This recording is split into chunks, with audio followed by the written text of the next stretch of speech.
Assalamualaikum warahmatullahi wabarakatuh. Perkenalkan, nama saya Rohani. Saya perwakilan dari kelompok 5. Di sini kami akan menjelaskan makalah tentang strategi pembelajaran tentang model dari beberapa ahli dalam pembelajaran PAUD. Yang pertama ada teori belajar kognitif menurut Ausubel. Teori belajar kognitif lebih menekankan pada belajar yang dimana suatu proses yang terjadi dalam akal pikiran manusia. Seperti juga diungkapkan oleh Winkel bahwa belajar adalah suatu aktivitas mental atau psikis yang berlangsung dalam interaksi aktif dengan lingkungan yang menghasilkan perubahan-perubahan dalam pemahaman, keterampilan sikap, dan nilai. Perubahan itu bersifat secara relatif dan berbekas. Menurut David Ausubel dalam Sutomo 2015, ada dua jenis belajar. Yang pertama, belajar bermakna atau meaningful learning.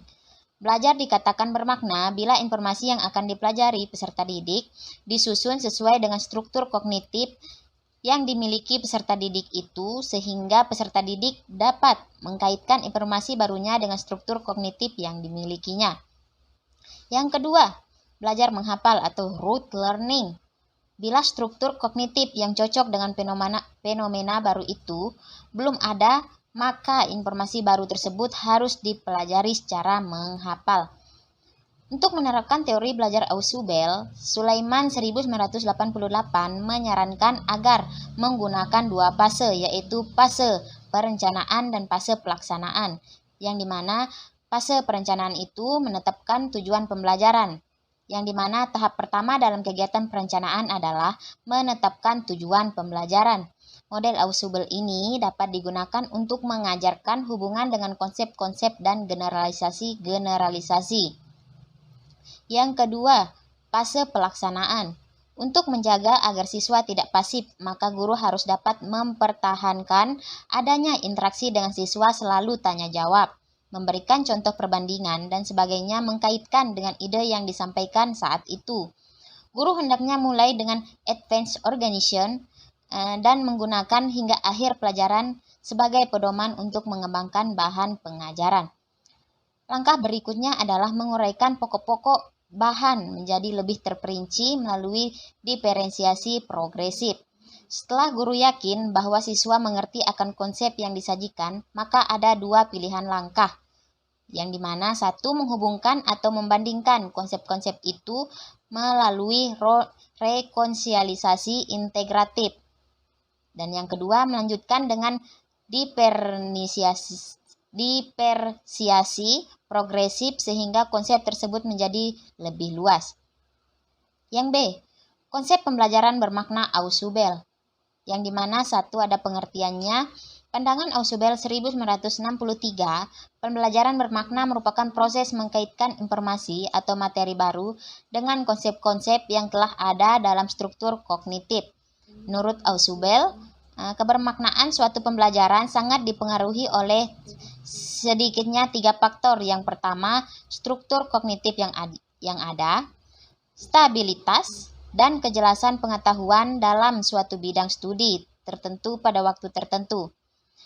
Teori ini menekankan pentingnya siswa mengasosiasikan pengalaman, fenomena, dan fakta-fakta baru ke dalam sistem pengertian yang telah dipunyai. Kedua, menekankan pentingnya asimilasi pengalaman baru dalam konsep atau pengertian yang sudah dipunyai siswa. Keduanya mengandalkan bahwa dalam pelajaran itu aktif. Yang kedua, ada karakteristik pembelajaran bermakna. Yang pertama, pembelajaran bermakna adalah aktif atau manipulatif atau observat. Pembelajaran bermakna menstimulasi siswa untuk aktif terlibat dalam tugas yang bermakna, di mana mereka memanipulasi objek dan lingkungan dan mengamati hasil sebagai sebuah pengalaman bermakna. Yang kedua, belajar bermakna adalah konstruktif. Pembelajaran yang berpusat pada siswa, pengetahuan yang dipunyai oleh guru adalah hasil dari aktivitas yang dilakukan oleh siswa dan bukan pembelajaran yang diterima secara pasif. Guru sebagai fasilitator yang membantu siswa membina pengetahuan dan menyelesaikan masalah. Yang ketiga, belajar bermakna adalah kolaboratif. Kebermaknaan dapat terjadi dari hubungan kolaboratif di antara siswa, yaitu situasi di mana terdapat dua atau lebih orang belajar atau berusaha untuk belajar suatu secara bersama-samaan. Yang keempat, belajar bermakna adalah authentic learning. Pembelajaran otentik merupakan sebuah pendekatan pembelajaran yang memungkinkan siswa menggali, mendiskusikan, dan membangun secara bermakna konsep-konsep yang berhubungan, yang melibatkan masalah nyata dan proyek yang relevan dengan siswa. Pembelajaran ini dapat dilakukan untuk siswa pada semua tingkat kelas maupun siswa dengan berbagai macam tingkat kemampuan. Yang kelima, belajar bermakna merupakan aspek kesengajaan. Semua perilaku manusia diarahkan untuk mencapai tujuan. Artinya, segala sesuatu yang kita lakukan adalah dimaksudkan untuk memenuhi tujuan tertentu. Ketika peserta didik secara aktif dan sengaja berusaha untuk mencapai tujuan kognitif, mereka berpikir dan belajar lebih banyak karena mereka memiliki tujuan yang jelas. Yang ketiga, ada prinsip pembelajaran bermakna. Yang pertama ada advanced organizer. Pengkondisian atau pengaturan awal dalam belajar mengarahkan para siswa ke materi yang mereka pelajari dan menolong mereka untuk mengingat kembali informasi yang berhubungan yang dapat digunakan untuk membantu menanamkan pengetahuan baru. Yang kedua, elaborasi konsep.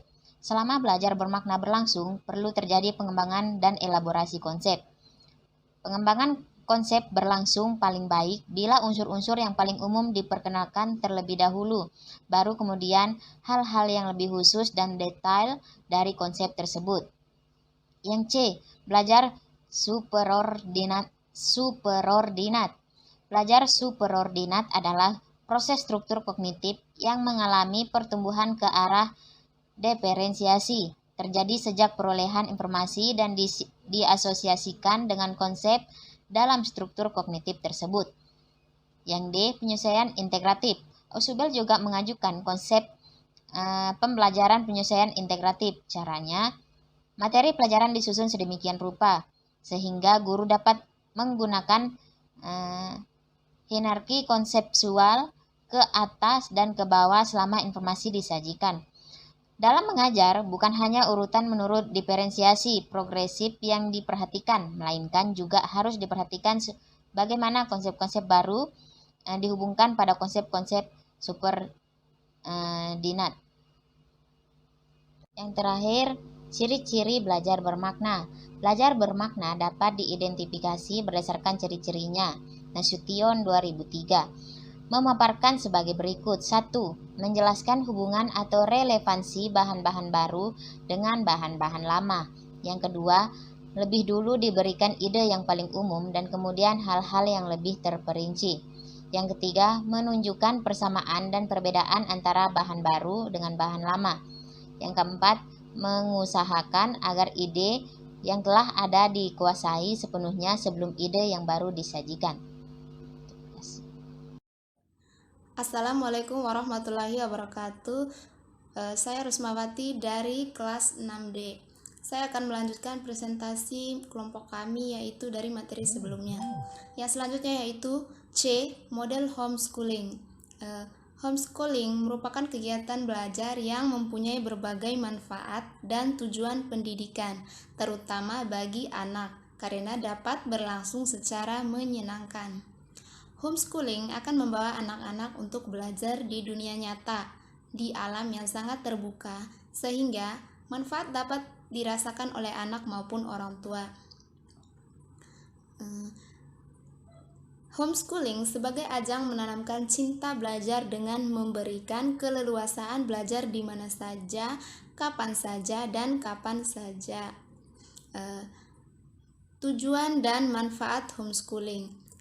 Menurut John Holt, tujuan dilaksanakannya homeschooling adalah yang pertama, menjamin penyelesaian pendidikan dasar dan menengah yang bermutu untuk proses pembelajaran akademik dan kecakapan hidup. Yang kedua yaitu menjamin pemerataan dan kemudahan akses pendidikan bagi setiap individu untuk proses pembelajaran, akademik, dan kecakapan hidup.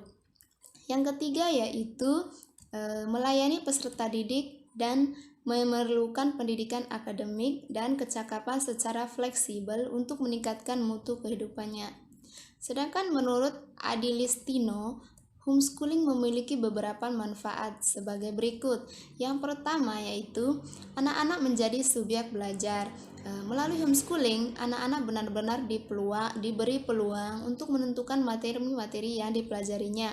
Yang kedua yaitu fleksibel. Sebagai bentuk dari sistem pendidikan informal, kunci utama penyelenggaraan homeschooling adalah adanya kelenturan dan fleksibilitas. Jadi, tidak boleh kaku dan terlalu berstruktur sebagaimana sekolah formal. Yang ketiga yaitu pembelajaran kontekstual. Homeschooling sangat memungkinkan untuk menampung sekaligus mendukung kegiatan belajar yang kontekstual di mana masing-masing berada di dalam konteks yang beragam. Misalnya konteks lingkungan tempat tinggal, keluarga, teman-teman, sekolah, pekerjaan, kebijakan politik, dan ekosistem bumi. Yang selanjutnya yaitu 8 manfaat homeschooling. Yang pertama yaitu suasana belajar kondusif.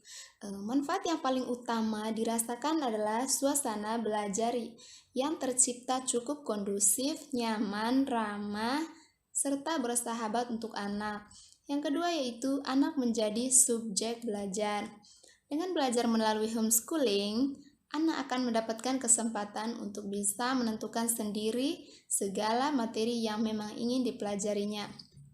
Yang ketiga yaitu pembelajarannya fleksibel. Karena homeschooling merupakan pendidikan informal, maka tentu saja kunci utama dari proses homeschooling ini adalah pada fleksibilitas dan kelenturannya.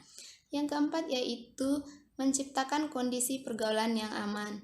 Manfaat penting lainnya dari homeschooling adalah terciptanya pergaulan yang aman serta tidak menyimpang dari nilai-nilai sosial untuk anak. Orang tua juga dapat lebih memantau kondisi serta perkembangan anak. Terkadang belum ada jaminan yang pasti terkait pergaulan yang ada pada sekolah formal. Yang kelima yaitu anak siap terjun ke lingkungan masyarakat. Melalui homeschooling, anak akan mampu dan siap untuk terjun ke lingkungan masyarakat yang lebih luas. Mengapa? Hal ini dikarenakan apa yang diajarkan di dalam homeschooling kebanyakan merupakan hal-hal yang sering dialami anak. Yang keenam yaitu membentuk karakter anak. Secara tidak langsung, homeschooling memiliki dampak yang cukup baik dalam pembentukan karakter anak. Selama lembaga homeschooling tersebut mengajarkan mengenai kaidah-kaidah yang sering diterapkan di dalam sekolah formal. Yang ketujuh yaitu perhatian individu. Dalam pengaturan sekolah umum, biasanya di dalam kelas akan terdapat 30-40 murid di dalam kelas dengan kondisi satu guru yang mengajar. Oleh sebab itu, guru tidak dapat memberikan perhatiannya menyeluruh pada setiap anak. Tentunya hal ini tidak adil untuk anak-anak lainnya. Namun pada homeschooling, anak akan mendapatkan perhatian yang lebih dan individu yang memang dibutuhkannya. Yang kedelapan yaitu mempelajari agama lebih baik.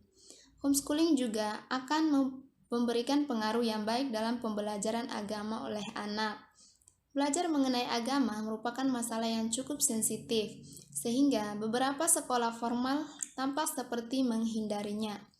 Namun, dengan adanya homeschooling, maka orang tua dapat mengendalikan mengenai pembelajaran agama dan moral pada anak, dengan menanamkan keyakinan serta ideologi yang mendalam pada anak. Yang ketiga yaitu jenis dan model homeschooling. Homeschooling dibagi menjadi 3 jenis. Adapun jenis-jenis tersebut antara lain yang pertama, homeschooling tunggal. Homeschooling tunggal merupakan homeschooling yang hanya melibatkan orang tua dalam suatu keluarga dan tidak bergabung dengan keluarga lainnya. Yang kedua yaitu homeschooling majemuk. Homeschooling majemuk dilaksanakan oleh 2 keluarga atau lebih untuk kegiatan tertentu. dengan kesamaan minat tertentu, sedangkan kegiatan pokok tetap dilaksanakan oleh orang tua masing-masing. Homeschooling ini dapat merangsang insting sosial anak karena melibatkan anak-anak lain. Anak akan terpacu pula untuk berkompetensi sehingga akan timbul semangat untuk bersaing, untuk berprestasi menjadi yang lebih baik, akan tetapi tetap positif. Yang ketiga yaitu homeschooling komunitas.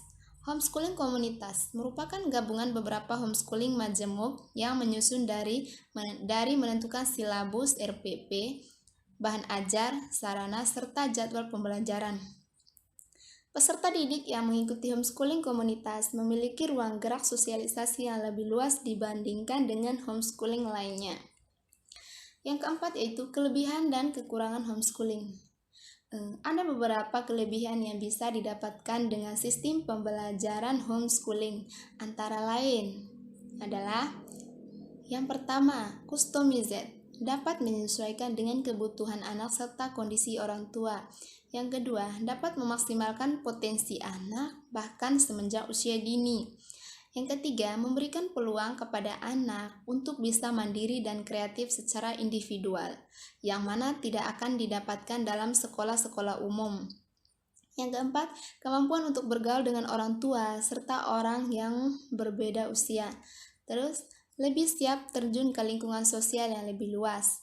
Hal ini karena materi pembelajaran memang kegiatan sehari-hari. Yang selanjutnya, kesesuaian dalam pertumbuhan nilai anak dengan kondisi keluarga.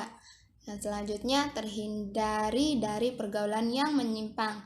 Dan yang terakhir yaitu biaya pendidikan dapat disesuaikan dengan kemampuan orang tua. Meskipun memiliki banyak kelebihan, namun sayangnya ada beberapa kekurangan model homeschooling, yaitu yang pertama, dibutuhkan komitmen serta keterlibatan yang cukup tinggi dari orang tua. Yang kedua yaitu sosialisasi pada teman-teman yang seumur lebih rendah. Yang ketiga yaitu adanya resiko kurangnya kemampuan untuk bisa bekerja di dalam sebuah tindakan. Berikut ini adalah alasan kenapa homeschooling ini dilakukan oleh beberapa keluarga kepada anak-anaknya. Yang pertama, sekolah tidak mengajarkan pendidikan iman yang baik dan benar kepada anak. Yang kedua, proses belajar mengajar di sekolah tidak teratur dan tidak baik. Hal ini bisa dilihat dari kebanyakan guru yang mengajar dan mendidik dengan tidak baik. Seringnya terjadi tindakan kriminalitas di sekolah seperti tawuran dan beberapa alasan lain yang membuat orang tua khawatir dengan anak-anak mereka jika masuk ke sekolah. Yang ketiga yaitu perbedaan filosofi pendidikan di sekolah yang tidak sesuai dengan keinginan orang tua anak, sehingga orang tua bertanggung jawab dengan pendidikan dan belajar yang disesuaikan dengan anak-anak. Yang selanjutnya yaitu D, pembelajaran holistik integratif. Pembelajaran holistik integratif adalah model pembelajaran untuk pendidikan anak usia dini yang berpusat pada anak, di mana dalam proses penerapan menstimulasi berbagai aspek perkembangan anak secara simultan dan menyeluruh dalam satu kegiatan main maupun dalam tahapan pembelajaran anak mulai dari awal kegiatan main sampai pada akhir kegiatan main di PAUD atau TK. Pembelajaran holistik integratif dalam proses pembelajaran, pemanfaatan, dan mengoptimalkan pemanfaatan APE. Pada model pembelajaran ini, setiap kegiatan main atau suatu kegiatan main yang disiapkan pendidik atau guru dapat mengembangkan berbagai aspek perkembangan secara simultan. Prinsip model pembelajaran holistik integratif yang pertama kali perlu diingat dan menjadi pertimbangan dalam pelaksanaan pendidikan anak usia dini adalah dunia anak adalah dunia bermain dan taraf perkembangan berpikir anak, sensomotorik dan preoperasional konkret. Tidak saatnya anak disuruh duduk manis kemudian mendengar penjelasan dari guru, melaksanakan perintah atau mengikuti contoh yang diberikan guru, atau dengan kata lain aktivitas pembelajaran lebih dominan ada pada guru. Secara lebih terperinci, prinsip-prinsip pendidikan anak usia dini adalah sebagai berikut. Yang pertama yaitu pembelajaran berpusat pada anak. Pendidikan anak usia dini bertujuan untuk menstimulasi tumbuh kembang anak dengan mengoptimalkan perkembangan anak. Yang kedua yaitu berorientasi pada kebutuhan anak. Kegiatan pembelajaran harus selalu ditujukan pada pemenuhan kebutuhan perkembangan anak secara individu. Yang ketiga yaitu kegiatan belajar dilakukan melalui bermain. Melalui bermain, anak melakukan kegiatan belajar. Dalam bermain diupayakan menerapkan metode strategi pembelajaran dengan menggunakan sarana dan media permainan, baik yang bersumber dari lingkungan sekitar anak ataupun yang dibutuhkan khusus untuk tujuan tersebut. 4 yaitu holistik atau menyeluruh dan terpadu. Pembelajaran melalui kegiatan bermain diarahkan untuk mengembangkan segenap aspek pertumbuhan dan perkembangan anak. Satu kegiatan bermain yang dilakukan anak diupayakan secara terintegrasi, terpadu, mengembangkan berbagai aspek perkembangan anak. Yang kelima yaitu merangsang munculnya kreativitas dan inovatif. Kreativitas pada anak akan bisa muncul bila dalam kegiatan bermain atau pembelajaran diawali dengan cerita atau pembahasan yang menarik tentang hal yang akan dilakukan sesuai dengan tema atau subtema. Yang keenam yaitu menyediakan lingkungan yang mendukung proses pembelajaran. Lingkungan yang diupayakan untuk diciptakan adalah lingkungan yang menarik, menyenangkan selama proses pembelajaran berlangsung. Lingkungan yang menarik dan nyaman bagi anak mencakup lingkungan sosial dan lingkungan fisik. Yang ketujuh yaitu mengembangkan kecakapan hidup anak. Kecakapan hidup yang dimaksudkan adalah membantu anak agar menjadi mandiri, disiplin, maupun bersosialisasi. Yang kedelapan yaitu berbasis keilmuan. Praktek pendidikan anak usia dini perlu dikembangkan berdasarkan temuan-temuan mutakhir dalam bidang pendidikan anak usia dini dan ilmu yang berkaitan dengan anak usia dini. Yang kesembilan yaitu berorientasi masyarakat. Yang selanjutnya itu gambaran model dan sintak pembelajaran holistik integratif gambar. Yang pertama, tahap model pembelajaran holistik integratif. Model pembelajaran holistik integratif terdiri dari beberapa tahapan pembelajaran, mulai dari anak datang ke PAUD sampai anak kembali ke rumah. Yang kedua, tahapan dan fokus pengembangan pada masing-masing tahap model pembelajaran. Berdasarkan model pembelajaran holistik integratif yang telah digambarkan di atas, fokus pengembangan atau stimulasi tumbuh kembang anak didik pada masing-masing tahap pembelajaran dilakukan secara integratif dan menyeluruh berkaitan dengan aspek perkembangan anak.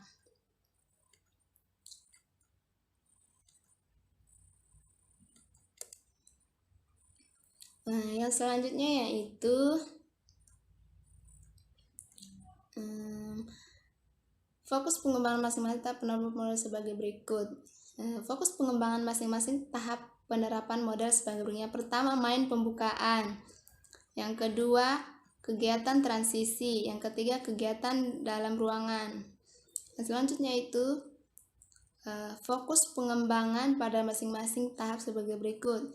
Yang pertama, kegiatan awal. Yang kedua yaitu kegiatan inti. Yang ketiga, kegiatan akhir.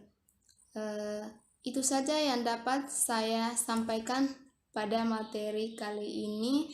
Lebih dan kurangnya saya mohon maaf. Wassalamualaikum warahmatullahi wabarakatuh.